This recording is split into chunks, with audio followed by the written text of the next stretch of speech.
No, एक एक करके एक एक क्वेश्चन में आता हूँ, क्योंकि ये जो बेसिक स्ट्रेंथ का फंडामेंटल है ये काफी लोगों के लिए काफी कंफ्यूजिंग है, बिकॉज बहुत जगह आपको दिखेगा कि 1 डिग्री हो रहा है, बहुत जगह आपको दिखेगा 2 डिग्री हो रहा है। तो मैं एक एक करके बहुत संभाल के इस चीजों में आ रहा हूं कि किस तरह से हमारा बेसिक फंडामेंटल काम करता है और किस तरह से हम लोग इस चीजों को समझते हैं। सो कम टू द पार्ट, सबसे पहले हम लोग आते हैं इस फंडामेंटल में। बेसिक स्ट्रेंथ क्या है? According to the concept of inductive effect हम लोग क्या जानते हैं? ये हमारा 1 डिग्री अमाइन है, RnH2। This is 2 degree amine, RnHr। This is 3 degree amine, RnR। Nitrogen highly electronegative है, तो क्या करता है, इस इलेक्ट्रॉन को अल्काइल ग्रुप से अपने तरफ अट्रैक्ट करता है और इसके पास क्या है, लोन पेयर है। ठीक है। बेसिक क्या होता है, व्हाट इज लुईस बेस और बेसिसिटी? जो अपना इलेक्ट्रॉन को डोनेट कर सकता है। तो कौन सबसे अच्छा डोनेट कर सकता है? जिसके पास सबसे ज्यादा इलेक्ट्रॉन डेंसिटी है। तो यहां पर अगर ये इलेक्ट्रॉन अट्रैक्ट कर रहा है, इसका इलेक्ट्रॉन का डेंसिटी क्या कर रहा है, इंक्रीज कर रहा है। ये दो तरफ से इलेक्ट्रॉन को अट्रैक्ट कर रहा है। इंडक्टिव इफेक्ट का लेक्चर भी दिया था, नहीं भी देखा है तो कोई फर्क नहीं है। ठीक है। ये दो तरफ से अट्रैक्ट कर रहा है, तो इसका भी इंक्रीज कर रहा है, मगर इसका इंक्रीज ज्यादा हो रहा है 1 डिग्री से, और ये 3 तरफ से अट्रैक्ट कर रहा है। तो इसका मतलब है कि सबसे ज्यादा इलेक्ट्रॉन डेंसिटी कहां पर है, यहां पे है। तो सबसे ज्यादा इलेक्ट्रॉन कौन डोनेट कर सकता है? नाइट्रोजन कर सकता है। जो सबसे ज्यादा इलेक्ट्रॉन डोनेट कर सकता है उसका कैरेक्टर क्या होगा, बेसिक कैरेक्टर होगा। Is it okay? सो यहां पर अगर आप देखोगे, तो अगर हम लोग बेसिसिटी की बात करते हैं, एकदम अच्छे से सुनो, अभी कोई गैस मीडियम नहीं, कुछ नहीं, अभी सिंपल बेसिक कैरेक्टर।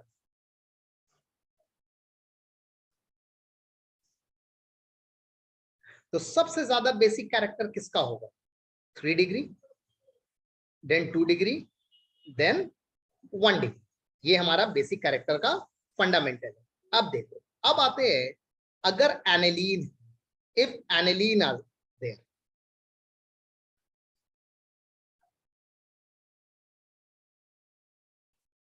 ये लोन पेयर है, ये अगर इलेक्ट्रॉन अट्रैक्ट करता है तो इसका पावर बढ़ते रहना चाहिए, मगर हमने रेजोनेंस में देखा है। मैं इस लोन पेयर को समझने के लिए इस जगह लिख देता हूं। सो हमें मालूम है कि ये लोन पेयर ये अट्रैक्ट नहीं करके ये इस चीजों को क्या करेगा, इस तरफ शिफ्ट करेगा, तो ये इधर शिफ्ट होगा। तो सब जगह अट्रैक्ट हो रहा है, मगर इस जगह क्या हो रहा है, शिफ्टिंग हो रहा है। Is it okay? सो उससे लेस किसका होगा, एनिलीन का होगा। लिखने का तरीका मैं पूरा दिखा दूंगा, क्लियर है? बहुत बार आता है कि 3 डिग्री, 2 डिग्री, 1 डिग्री अमोनिया और एनिलीन में सबसे ज्यादा बेसिक कौन है? 3 डिग्री है, उसके बाद 2 डिग्री है, उसके 1 डिग्री। अब अमोनिया और एनिलीन में देखो, अमोनिया में क्या है, लोन पेयर है, ये कहीं से कोई अट्रैक्ट नहीं कर रहा है, मगर ये जब भी दे रहा है किसी को ये डोनेट कर रहा है। मगर एनिलीन में क्या हो रहा है, एनिलीन में ये अट्रैक्ट के जगह इसी जगह ये शिफ्ट कर रहा है। तो उसके बाद क्या होगा आपका, अमोनिया अगर हो तो इसे लिख लो, उसके बाद एनिलीन। ये अरेंज करने के लिए आपको मैक्सिमम एग्जाम में दिखेगा। Is it okay? चलो अब हम लोग कुछ क्वेश्चन में आते हैं एक एक करके, और उसका आंसर लिखते हुए आगे बढ़ते हैं। सर एक सेकंड रुकिए, कॉपी कर ले लो।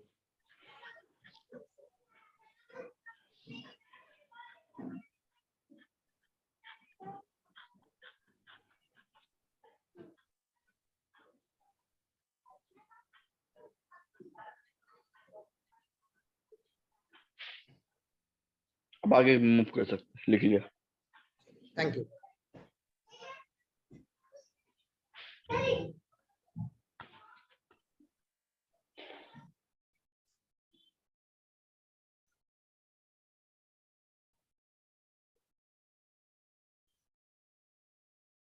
Arrange in increasing order of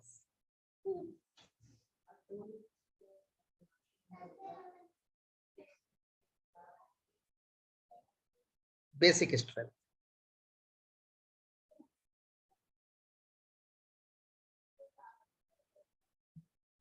number 1 C2H5NH2, C6H5NH2 मतलब एनिलीन,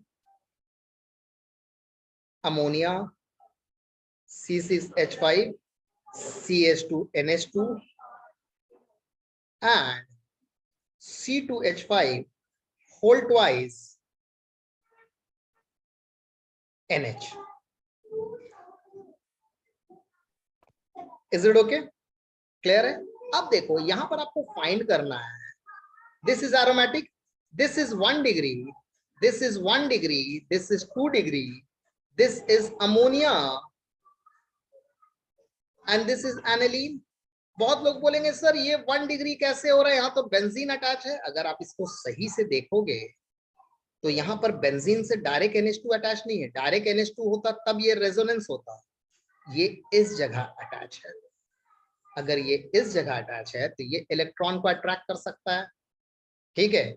और यहाँ पर बेंजीन है जो ये इलेक्ट्रॉन अट्रैक्ट कर सकता है, उसको कुछ मिनिमाइज करने के लिए यहाँ पे बेंजीन भी इलेक्ट्रॉन अट्रैक्ट करता है। पहले इस दो को समझो अच्छे से, उसके बाद कौन इंक्रीजिंग होगा डिक्रीजिंग होगा समझूंगा। पहले 1 डिग्री को समझो, ये मैंने सारा लेक्चर में दिखाया है। C6NH5 है और ओपन करते हैं,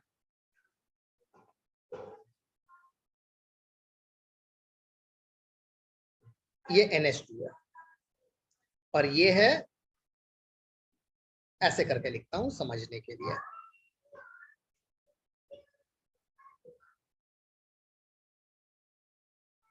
NH2, ठीक है। ये क्या है, इलेक्ट्रॉन यहां से अट्रैक्ट करेगा, जब ये अट्रैक्ट करेगा तो ये भी इस अल्काइल ग्रुप से अट्रैक्ट करेगा, इसका डेंसिटी इंक्रीज होता है, अच्छी बात है। यहां देखो ये दोनों कॉमन है, ये इस कार्बन से अट्रैक्ट करने की कोशिश करेगा और बेंजीन भी इस तरफ से इलेक्ट्रॉन अट्रैक्ट करने की कोशिश करेगा क्योंकि बेंजीन विल शो रेजोनेंस। तो मान लो कि ये यहाँ से 5 यूनिट अट्रैक्ट कर रहा है और यहाँ से ये 3 यूनिट अट्रैक्ट कर रहा है, तो यहाँ पर क्या है 8 यूनिट। समझने के लिए एग्जाम में कैसे लिखना है मैं बताऊंगा। अब यहाँ से ये 5 यूनिट कर रहा है, मगर ये जो अट्रैक्शन है ये इस तरफ जा रहा है, तो इसका तो कोई अट्रैक्शन नहीं होगा, ठीक है। तो अगर ये दोनों को कंपेयर कीजिएगा तो यहाँ पर मान लो कि सिर्फ 5 यूनिट इंक्रीज कर रहा है, तो ये दोनों में किसका इलेक्ट्रॉन डेंसिटी ग्रेटर है, इसका ग्रेटर है। Is it okay? इसका इलेक्ट्रॉन डेंसिटी ग्रेटर है, तो which will show more basic character, this is more basic then,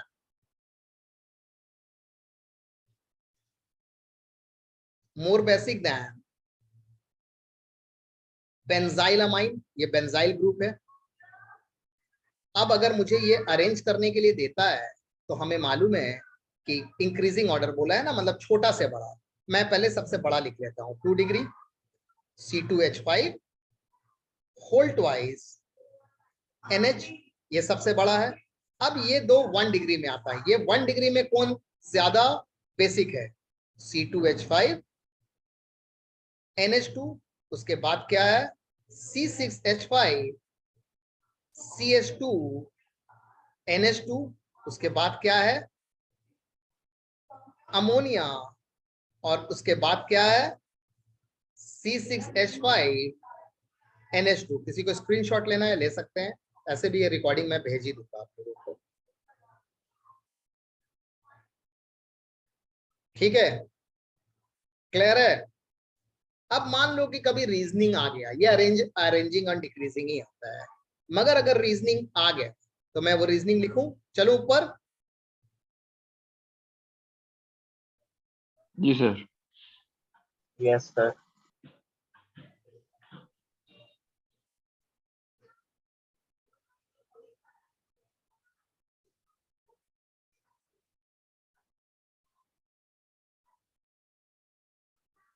ठहर जाइए 1 मिनट, मुझे टाइम दे दीजिए, इसका लिखा हुआ पार्ट मैं एक बार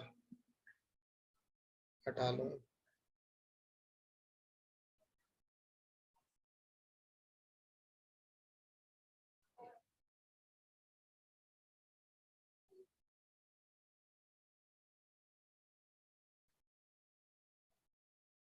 आइए,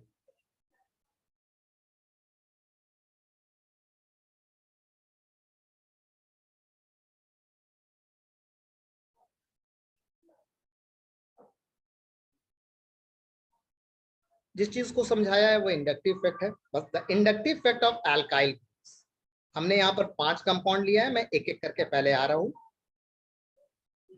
alkyl groups of ammonia, C2H5NH2 and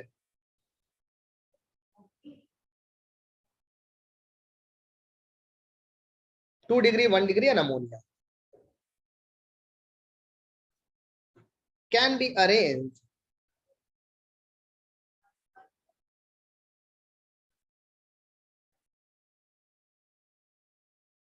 in the increasing order of their basic strength,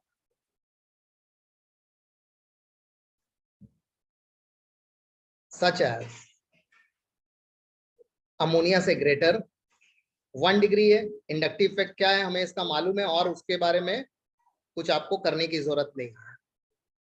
inductive effect of alkyl group, alkyl group पे इंडक्टिव इफेक्ट देखा जा रहा है। इसमें 2 अल्काइल ग्रुप है तो इसका इंडक्टिव इफेक्ट ग्रेटर होगा। अमोनिया के पास एन के पास ज्यादा इलेक्ट्रॉन आएगा, उससे कम इसके पास आएगा, उससे कम इसके पास आएगा। हो गया, ये हमारा पहला fundamental complete. Again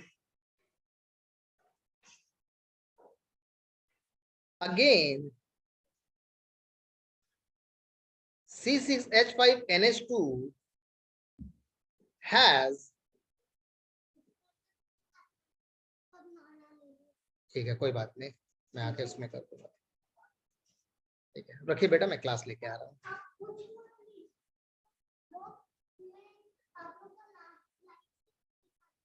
okay sir, okay ठीक है बेटा, ठीक है क्लास लेके मैं आता हूँ। ठीक है। Again in aniline has a proton acceptability less than ammonia, और छोड़ दीजिए इसे। C6H5 shows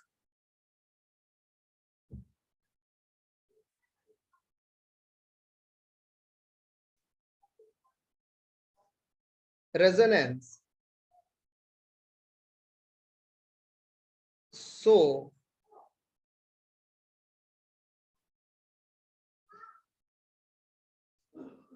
electron density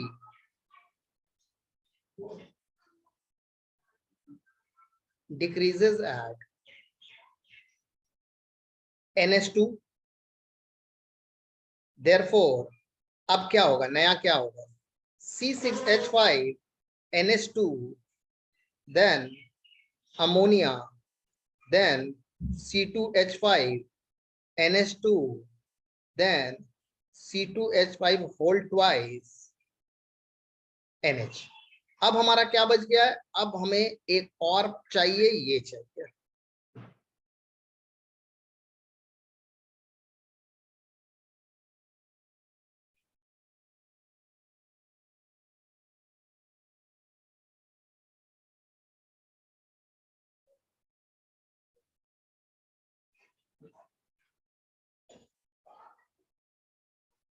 again C6H5 CH2NH2 हमें मालूम है। यहां पर हमने क्या किया, देखो टेक्निक क्या है, हमने क्या किया, हमें अरेंजमेंट समझ में आ गया। अब हमें बस इलेक्ट्रॉन डेंसिटी के बारे में लिखना है। यहां पर लिखना C6H5 has less electron density than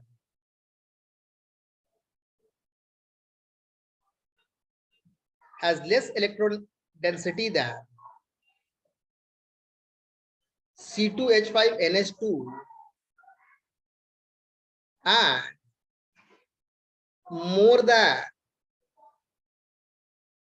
NH3, therefore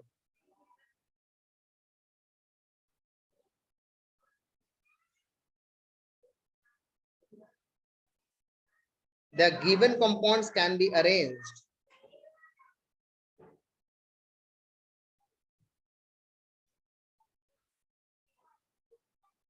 आपको बस आइडेंटिफाई करके उसको बस इंग्लिश में, अगर कभी थ्योरी में क्वेश्चन आ गया तो उसको इंग्लिश में बस प्रेजेंट करना है इलेक्ट्रॉन डेंसिटी के टर्म्स में।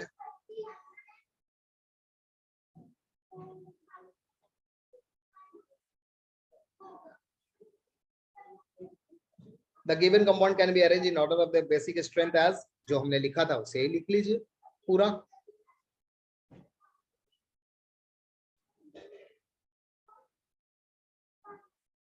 देखिए अभी इतने बार करूंगा ना कि ऑटोमेटिक ना ये ब्रेन में सेट भी हो जाएगा।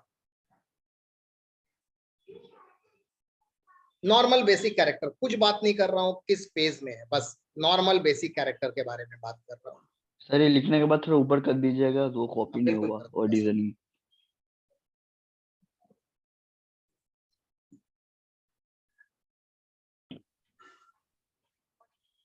No, next question.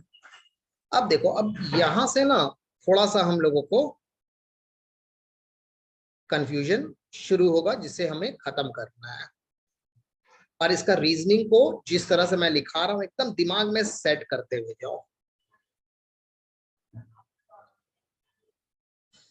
Number 2, C2H5 NH2 CH3 whole twice NH CH3 whole thrice,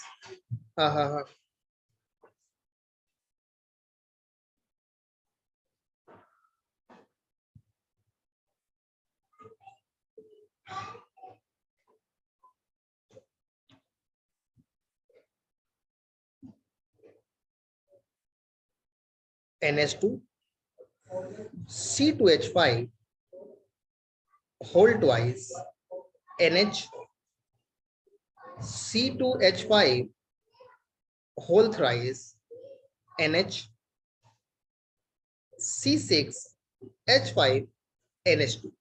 clear एकदम? देखने में कितना आसान लग रहा है? 1 डिग्री, 2 डिग्री, 3 डिग्री एनिलीन। ठीक है, आंसर हमारा क्या होगा? आंसर हमारा क्या होगा? आंसर हमारा सिंपल वे में क्या होगा, बोलो तो?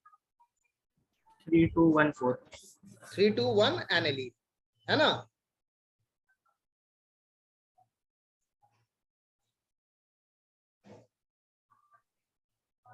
अब यहां से ही कंफ्यूजन शुरू होता है।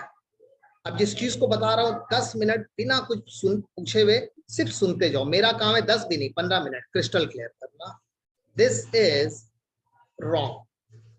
ठीक है, आप बोलोगे क्यों सर, ये क्यों रॉन्ग है? तो पहले करेक्ट देख लो, उसके बाद मैं आ रहा हूं कि ये रॉन्ग क्या है, उसके बारे में हम लोग डिस्कस करेंगे कि व्हाई इट इज रॉन्ग।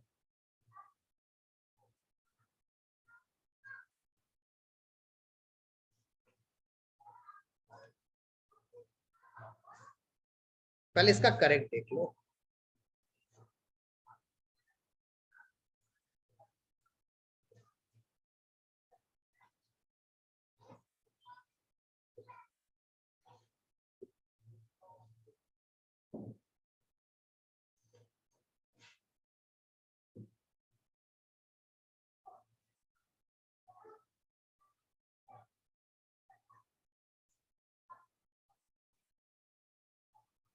क्या है ये? 2 degree, 3 degree, 1 degree and aniline and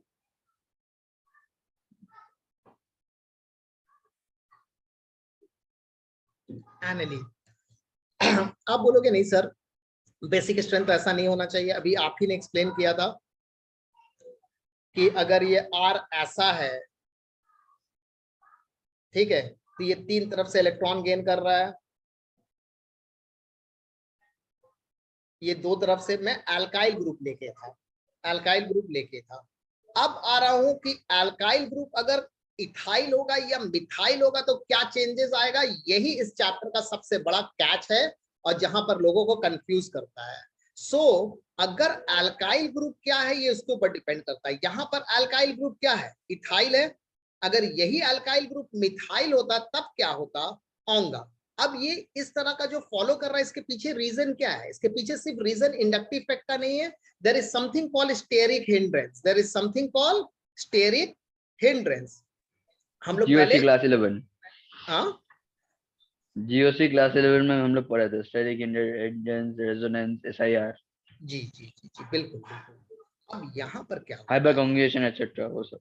बिल्कुल। अब यहाँ पर क्या होता है आपका, ये फंडामेंटल है यहाँ पे, ठीक है। ये इस 3 जगह से इलेक्ट्रॉन को डिक्रीज कर, सॉरी इंक्रीज कर रहा है यहाँ पे, और ये इलेक्ट्रॉन डोनेट करने जा रहा है। मगर जब ये डोनेट करने जाता है तो इतना इजी नहीं कर पाता है, बिकॉज यहाँ पर जो बिगर अल्काइल ग्रुप है ये हिंडर करता है, मतलब भीड़ है यहाँ पे काफी ज्यादा अल्काइल ग्रुप का, तो ये इलेक्ट्रॉन को डोनेट करने से हिंड्रेंस करता है। जहां पे इस जगह पे उतना हिंड्रेंस कंपेयर टू दिस नहीं है। ये क्या है, 2 डिग्री है। अब आप बोलिएगा सर 1 डिग्री, 1 डिग्री में क्या है, 1 डिग्री में हमें ये चेक करना होगा कि यहाँ पर इलेक्ट्रॉन अट्रैक्ट कर रहा है, यहाँ भी इलेक्ट्रॉन अट्रैक्ट कर रहा है, और प्लस स्टेरिक हिंड्रेंस है। तो हमें ये देखना है कि steric hindrance and inductive effect, जिसे मैं इलेक्ट्रॉन डेंसिटी के साथ है, ये दोनों मिला के कौन इजी इलेक्ट्रॉन डोनेट कर पा रहा है with greater density, that can be used. तो देखा गया है कि 2 डिग्री में इंडक्टिव और हिंड्रेंस मिला के इसका डेंसिटी का, इलेक्ट्रॉन डेंसिटी भी ग्रेटर है और इसमें डोनेट करना इजी है कंपेयर टू 3 डिग्री। इसको याद रखिएगा, ठीक है। अब आप बोलिएगा सर रीजनिंग अगर आया तो कैसे लिखूंगा, उसको मैं नीचे में लिख रहा हूँ। अभी मैं आऊंगा, मैं बोला ना अभी मैं 1 डिग्री में भी आऊंगा, सबको कंपेयर करूंगा, उसके बाद कोई डाउट्स होगा तब आप अपना डाउट्स मुझसे पूछ सकते हैं। सर ये क्वेश्चन एक बार रिपीट कर सकते हैं, कौन सा बड़ा होगा? ये रहा 2 डिग्री, हाँ 3 डिग्री, 1 डिग्री एनीलिंग, मैंने आंसर यहीं पे लिख दिया है, अच्छा। ठीक है। अब इस आंसर का एक्सप्लेनेशन इंग्लिश में लिखने जा रहा हूं, जो मैंने अभी हिंदी में बोला। स्टेरिक हिंड्रेंस क्या होता है, SN1 SN2 में पढ़ाया था। SN1 में क्यों जी बेटर ये होता है, बिकॉज वहां पर स्टेरिक हिंड्रेंस होता है, जितना ज्यादा बल्कि ग्रुप इन्वॉल्व करेगा उतना बेटर SN1 होगा। ओके। चलो इसका आंसर पहले एक बार लिख देता हूं।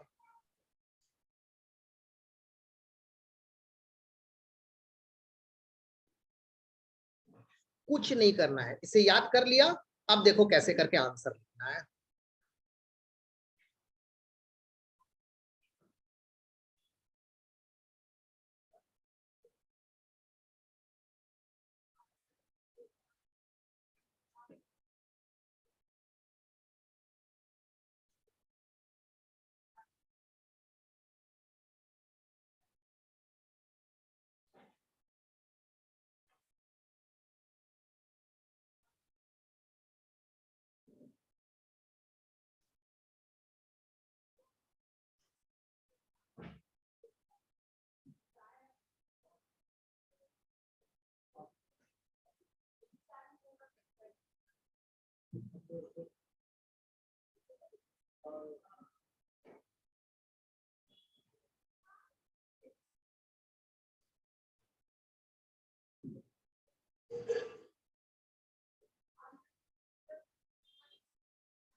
कुछ नहीं, ये लैंग्वेज को याद कर लीजिएगा एकदम। इससे पहले देखिए 3 डिग्री इन्वॉल्व नहीं था, तो हमारा सब कुछ ठीक चल रहा था। जहां 3 डिग्री इन्वॉल्व हो जाता है वहां से फंडामेंटल में चेंजेस आता है। बस एकदम इसको याद करिएगा और ये लिख दीजिएगा।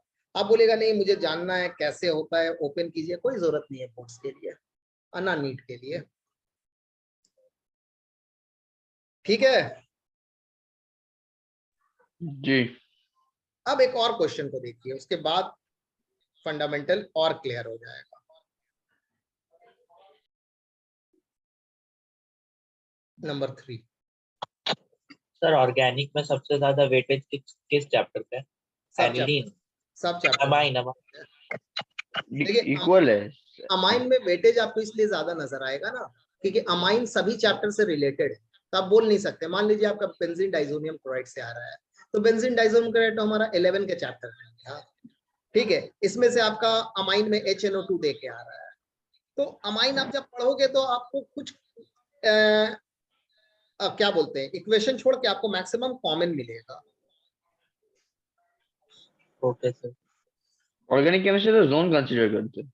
हाँ, ऑर्गेनिक केमिस्ट्री में कुछ भी छोड़ने का मत सोचिएगा।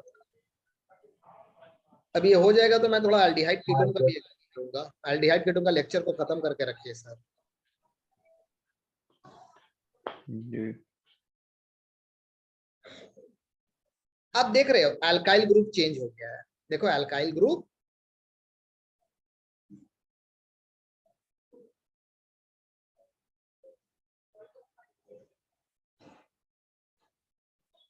चेंज दिख रहा है, अल्काइल ग्रुप।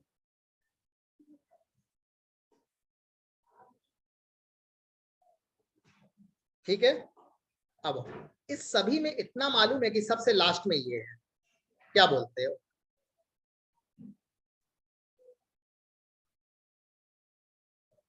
ठीक है, अब यहां पर अल्काइल ग्रुप क्या है? Yes sir. ठीक है, अब यहां पर अल्काइल ग्रुप क्या है? 3, 2, 1। ये 1 डिग्री है, ये 2 डिग्री है, ये 3 डिग्री है। यहां पर अल्काइल ग्रुप क्या है? मिथाइल।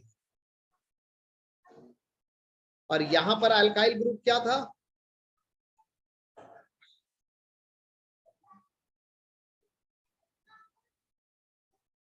इथाइल था। ये इथाइल का फंडामेंटल है और ये मिथाइल का फंडामेंटल है। इथाइल और मिथाइल का फंडामेंटल में क्या है आपका?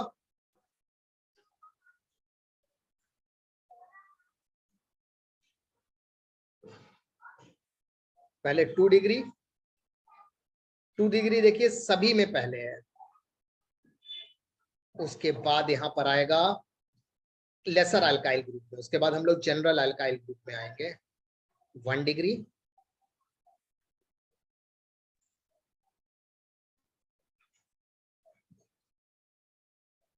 3 डिग्री,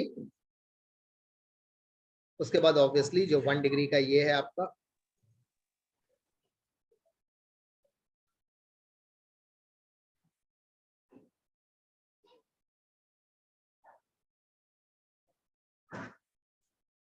तो ये अल्काइल ग्रुप किसके ऊपर है? CH3 के ऊपर डिपेंड करेगा, तब होगा। इस चीजों को अभी हम लोग देखेंगे इस जगह पे।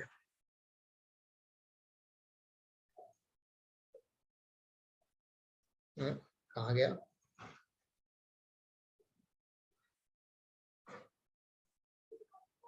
वाह, जस्ट अ मोमेंट। ये रहा टर्शरी, सेकेंडरी, प्राइमरी, और उसके बाद देखिए यहाँ पे 2 degree, 3 degree, 1 degree, 2 degree, 1 degree, 3 degree. Is it okay? So meeting एक बार एंड करके फिर से ऑन कर लेते हैं क्योंकि लेस देन 1 मिनट बचा है। चलिए, राइट नाउ सबसे पहले आप प्लीज राइट दिस थिंग। उसके बाद हम लोग आगे बढ़ रहे हैं। सब इसको पहले एक बार कॉपी कर लीजिए। जी, एक सेकंड।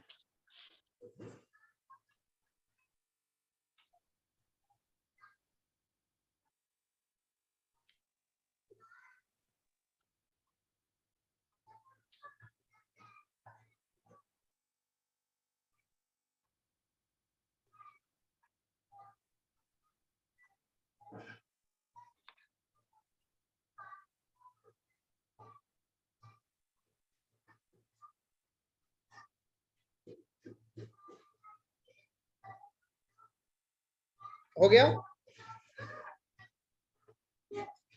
एक सेकंड।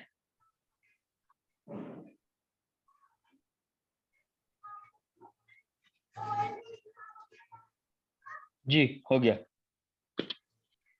एकदम क्लियर है। सबसे पहले हम लोग गैस फेज की बात करते हैं। अब हम लोग स्टेप बाय स्टेप आएंगे। The order of basicity of amine in the gaseous phase follows the expected order. ठीक है, अब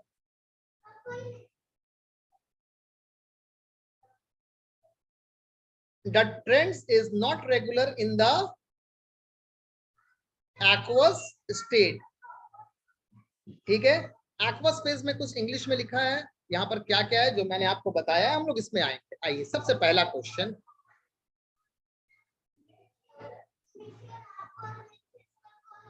What is the answer of number 4?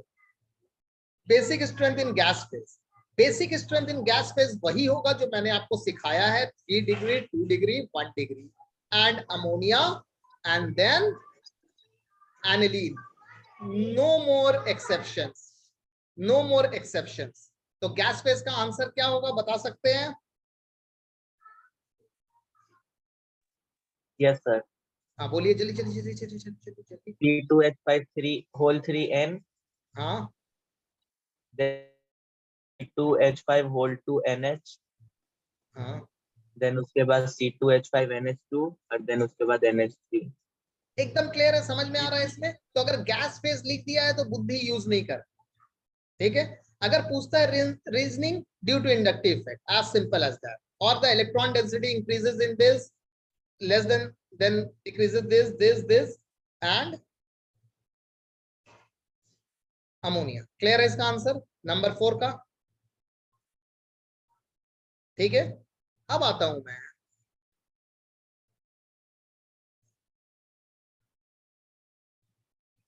Number 2 में. नंबर 2 को एक बार देखिए. नंबर 2 आपका क्या बोल रहा है?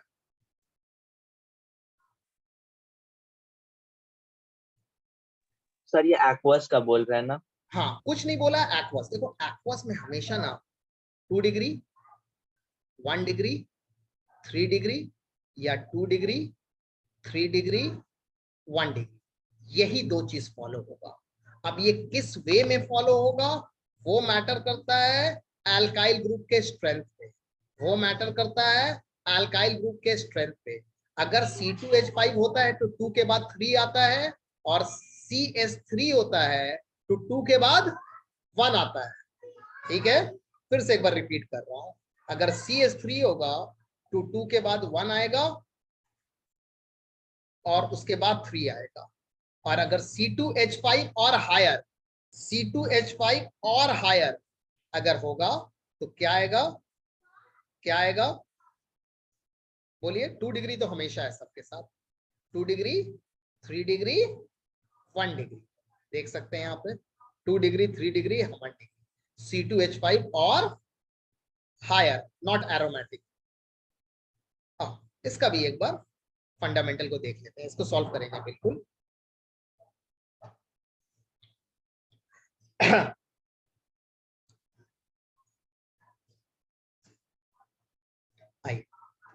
The trend is not regular in aqueous state.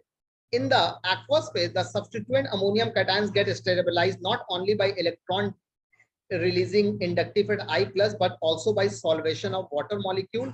Greater the size of ion, lesser will be the solvation. जितना ज्यादा greater size होता है उसका solubility उसमें उतना कम होता है. The order of solubility क्या बोल रहा है? 1 डिग्री, 2 डिग्री, 3 डिग्री. यहाँ पर सबको मिला के समझाने की कोशिश कर रहा है. अब इधर greater is the stability of substituted ammonium cation, stronger should be the corresponding amine, therefore the basicity should be primary, secondary and tertiary. इसमें भी वही होगा. ठीक है. अब रिवर्स कर दिया, बोला सॉल्वेशन के हिसाब से बेसिसिटी 1 डिग्री, 2 डिग्री, 3 डिग्री होना चाहिए.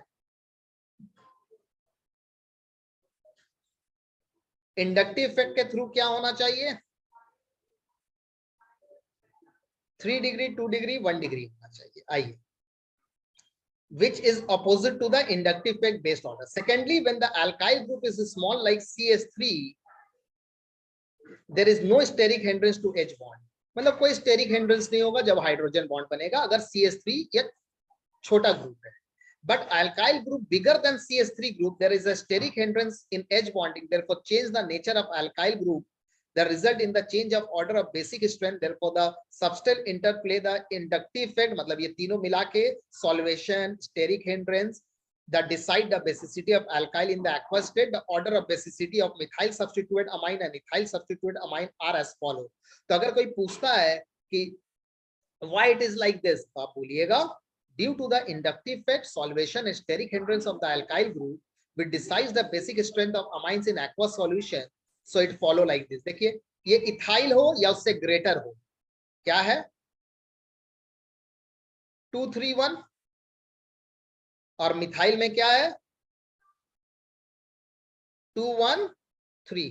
Please copy from here till here, hair till here copy कीजिए फास्ट।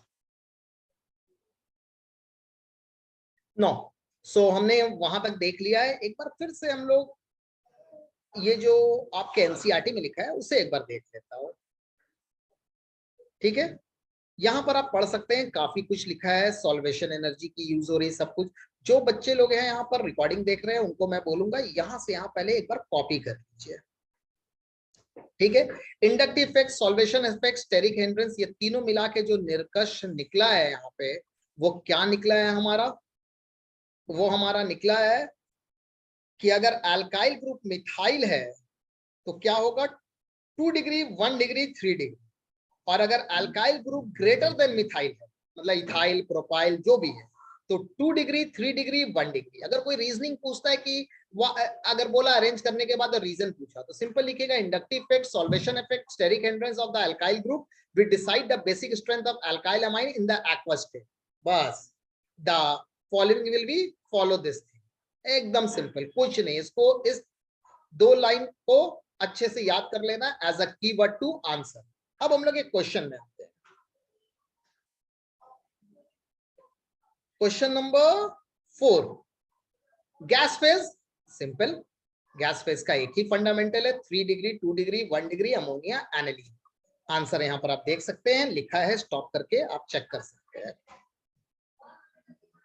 अब आता हूं बेसिक। कुछ नहीं लिखा है बेसिक स्ट्रेंथ में। अगर कुछ नहीं लिखा है तो समझ जाइए एक्वस के बारे में बात कर रहे हैं।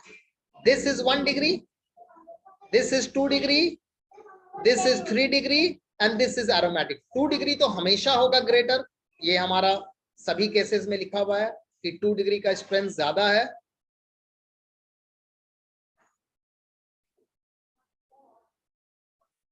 ठीक है,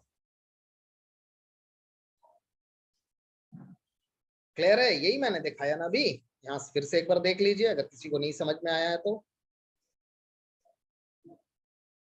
ये रहा, ये हमारा मिथाइल के लिए है 213, और ये हमारा इथाइल और ग्रेटर के लिए है। ये मिथाइल के लिए है 213, और ये इथाइल एंड ग्रेटर के लिए है। मगर 2 डिग्री तो सभी में कॉमन है, तो सबसे ग्रेटर क्या होगा? Whole twice NH। उसके बाद क्या होना चाहिए था? अगर इथाइल ग्रुप है तो 3 डिग्री होना चाहिए था, मगर इथाइल नहीं, उसके बाद जस्ट आपको मिथाइल दिख रहा है, तो मतलब ये होगा 1 डिग्री। उसके बाद क्या आएगा? उसके बाद ये एरोमेटिक है, ये भी एरोमेटिक है, मगर ये एरोमेटिक जो है ये इलेक्ट्रॉन डेंसिटी को सिर्फ इधर दे रहा है, मगर ये जो है ये 3 डिग्री है।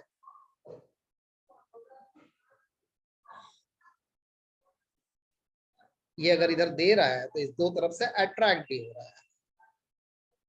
रीजनिंग कोई भी पूछेगा वही जो 2 लाइन दिखाया हूं वहां पर, उसको याद करके लिख दीजिएगा। एकदम क्लियर है? Is it okay? ठीक है। अब आइए नंबर 1 में। नंबर 1 में क्या बोल रहा है? Decreasing pKb. पीकेबी के बारे में मैंने लास्ट क्लास में ही बताया था, मैं फिर से स्टार्ट कर रहा हूं। डिक्रीजिंग ऑर्डर ऑफ पीकेबी, क्या यहां पर लिखा था डिक्रीजिंग ऑर्डर ऑफ पीकेबी के बारे में? Larger the value of KB, smaller the value of pKb, stronger is the base. मतलब पीकेबी जितना स्मॉलर होगा उतना स्ट्रॉन्ग बेस होगा। तो अगर हम लोग बेसिसिटी मान लीजिए निकालते हैं 2 डिग्री, 1 डिग्री, 3 डिग्री, अगर ये बेसिक स्ट्रेंथ है तो इसका मतलब सबसे छोटा पीकेबी किसका है? 2 डिग्री का है। ठीक है, हेलो? Yes sir. चलिए इसका आंसर मुझे बताइए तो, नंबर 13.4 का 1 का।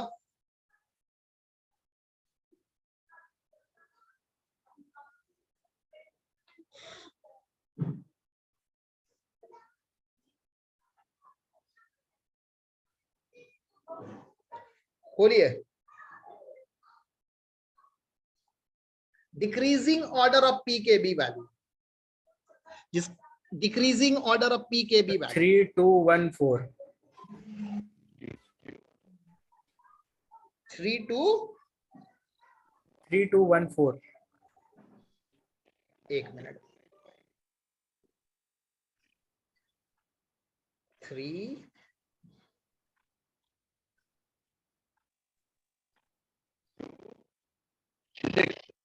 3 2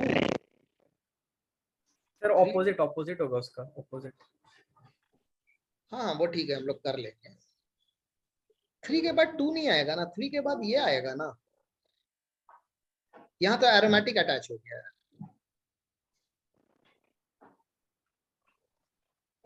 ये तो एरोमेटिक भी है ना साथ में. सर लेकिन वो 2 डिग्री है ना. हाँ 2 डिग्री है, मगर मिथाइल ग्रुप का 2 डिग्री होना चाहिए. अगर बेंजीन हो जाएगा तो वो इथाइल से भी नीचे आएगा. हाँ बेटा, 10 मिलियन कैसे बाई मैं 10 मिलियन कैसे कर पाऊंगा जब मैं कॉलेज जाऊंगा. तो मैं सब बताऊंगा. मैं आ रहा हूँ क्लास लेके, फिर उसके बाद हम लोग बैठ के डिस्कस करेंगे. 10 मिलियन क्यों मैं बाय करना है कार का पता है प्राइस क्या है? 10 मिलियन. अरे यार बहुत प्राइस है. इसलिए ये एकदम एक्सपेंसिव कार है. ये इसीलिए स्मार्ट कार बोला जाता है. इसीलिए तो बोलता हूँ साइकिल में चलो, कार की जरूरत ही नहीं है. साइकिल में नहीं. ठीक है चलो, मैं आ रहा हूँ बेटा. मैं एक बार क्लास लेके आ जाओ, फिर पूरा फ्री हो. हाँ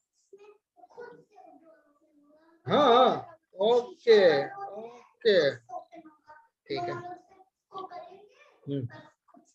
ओके ओके ओके. ये देखो, ये क्या है? ये 2 डिग्री है, ये 1 डिग्री है. यहाँ पर देखो, इस चीजों में अगर कंफ्यूजन हो रहा है तो थोड़ा सा यहाँ पर हम लोग थोड़ा सा ब्रेन लगाते हैं. ये देखो, ये इटसेल्फ 2 डिग्री है, मगर जब एरोमेटिक आ जाएगा ना तो एरोमेटिक हमेशा एलिफेटिक से एंड में आएगा. बोलो तो रीजन भी लिख देता हूं, कोई प्रॉब्लम नहीं है. आइए,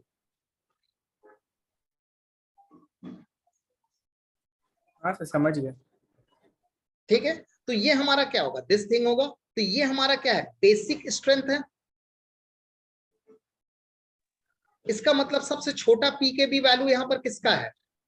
सबसे छोटा पी के बी वैल्यू यहाँ पर किसका है? God, this have a lower P K B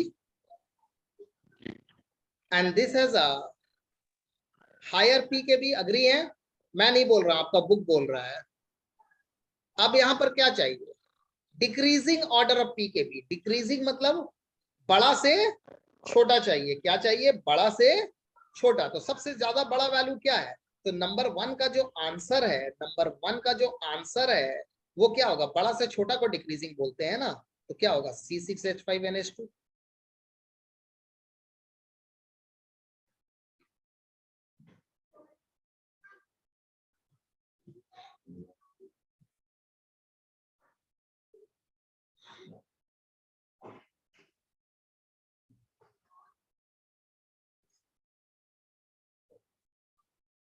ठीक है, लिख लो इसे.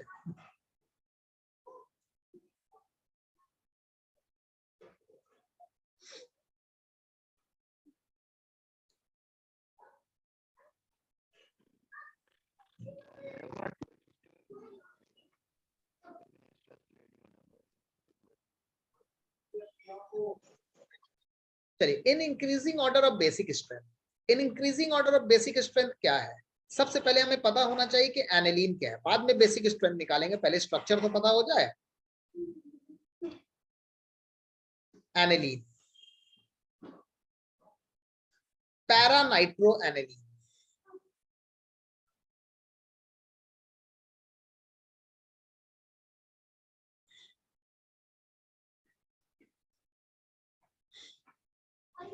पैराटोल्विडाइन.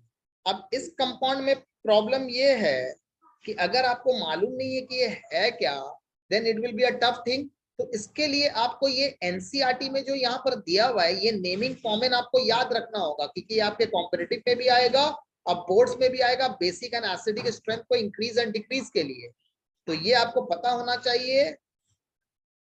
ठीक है, यहाँ पर ऑर्थोटोल्विडाइन दिया हुआ है, ये देखिए. तो पैराटोल्विडाइन का मतलब क्या है? ये नीचे में CH3, देखिए जो नाम यहाँ दिया हुआ है उसी का चीजें आएंगे, इससे बाहर नहीं आएगा. तो अब हम लोग पैराटोल्विडाइन में आते हैं.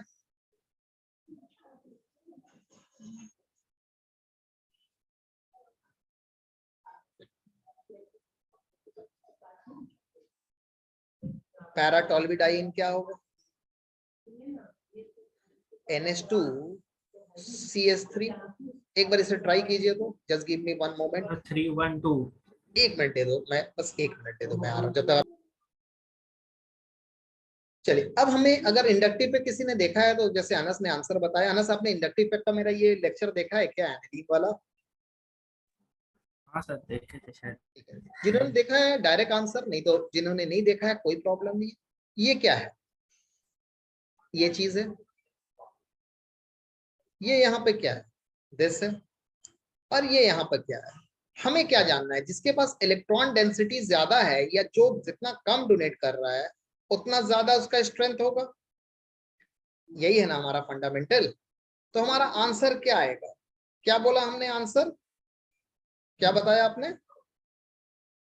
312 312। चलिए ठीक है, क्लियर है सबका? आइए यहां देखिए, ये तो इलेक्ट्रॉन इस जगह से भी अट्रैक्ट करेगा, क्योंकि CH3 एक इलेक्ट्रॉन विड्रॉइंग ग्रुप है। और Na2 क्या करेगा? इसका जो भी इलेक्ट्रॉन, ये तो इधर जा ही रहा है, प्लस ये भी इसको और स्पीड में टानेगा, तो यहाँ पर इलेक्ट्रॉन डेंसिटी क्या होगा? कम हो जाएगा। एनिलीन क्या है? अपने जगह पे है। और NH2 क्या है? ये तो इलेक्ट्रॉन टानेगा ही, और साथ में CH3 को भी पूरा टानने की कोशिश करेगा। यहाँ पर क्या है?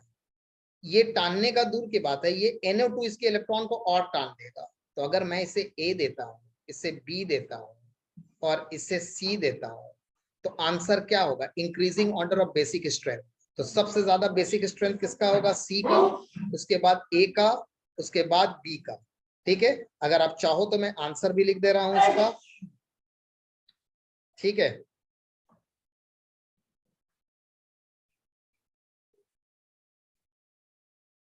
आइए, रिकॉर्डिंग ऑन है ना? हाँ।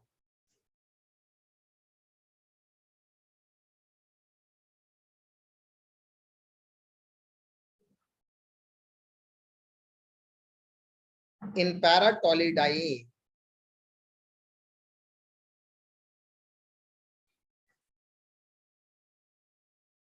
the presence of electron donating, जो डोनेट कर रहा है यहाँ पे,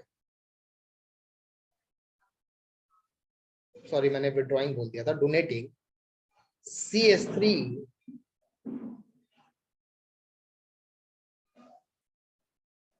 increases the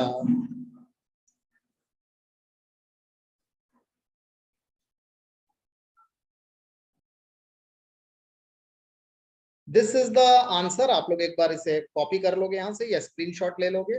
ठीक है, पैराटोल्विडाइन एक कंपाउंड है जहां पर NH2 है और नीचे में क्या है? CH3। इस कंपाउंड का नाम भूलना नहीं, it is a very important compound. So कहीं भी पैराटोल्विडाइन या टोल्विडाइन या मेटाटोल्विडाइन कहीं भी आएगा, इसे हम लोगों को याद रखना है कि इसका स्ट्रक्चर क्या है। ठीक है, इज इट ओके? सो देख लीजिए, हम लोगों ने मैक्सिमम क्वेश्चन यहाँ पर कर लिया है। पहले एक बार कॉपी कर लीजिए इसे, स्टॉप करके, फिर हम लोग आगे बढ़ते हैं।